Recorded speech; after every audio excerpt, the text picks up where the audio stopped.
सबको मेरा प्रणाम।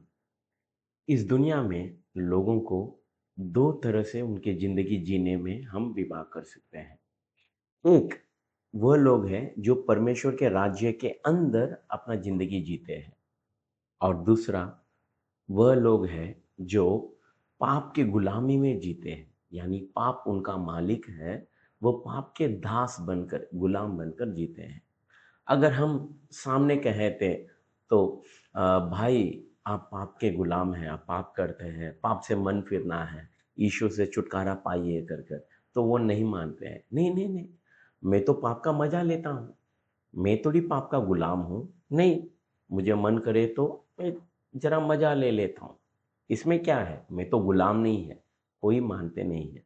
लेकिन उनके ज़िंदगी को ज़रा गौर से देखेंगे तो मालूम पड़ता है कि पाप उनका मालिक है वो और पाप का दास बन चुके हैं, गुलाम बन चुके हैं।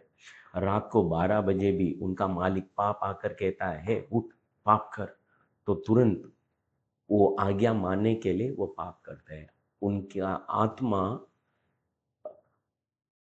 पाप का दास तो हो चुका है, पाप उन पर राज करता है। सुबह उठते ही अगर उनका मालिक है तो पाप करो करके तो पाप करने के लिए दौड़ते हैं और पाप किए बिना वो रह नहीं सकते क्योंकि वो पाप के गुलामी में है। अगर इस तरह का ज़िंदगी जी रहे हैं तो उसी वचन में क्योंकि यूहन्ना रचित सुसमाचार 8वाँ अध्याय उसमें 34वाँ वचन कहता है, यीशु ने उनको उत्तर दिया, मैं तुमसे सच-सच कहता हूँ कि जो कोई पाप करता है वो पाप का दास है। और एक वचन के नीचे लिखा है, इसलिए यदि पुत्र तुम्हें स्वतंत्र करेगा तो सचमुच तुम स्वतंत्र हो जाओगे। इस पाप का राज्य से बचकर हम परमेश्वर का राज्य में प्रवेश करना है।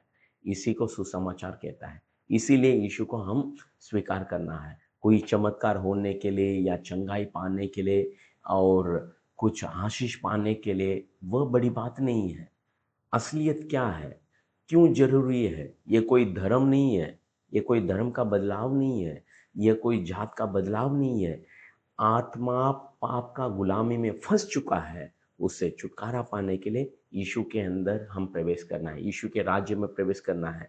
एक खतरनाक मालिक से छुटकारा पाकर एक अच्छा मालिक के पास आना है, क्योंकि आत्मा महत्व है। यह वचन में लिखा है, यदि हम अपने मुँह से कबूल करेंगे, यीशु मैं पापी हूँ, इस पापी को छुटकारा दो करके हम अपने मुँह से अंगीकार करने से यीशु हमें अपने राज्य में ले लेता है। आपके दास्तों से छुटकारा पाओ और यीशु के राज्य में प्रवेश करो। परमेश्वर हमें आशीष करे।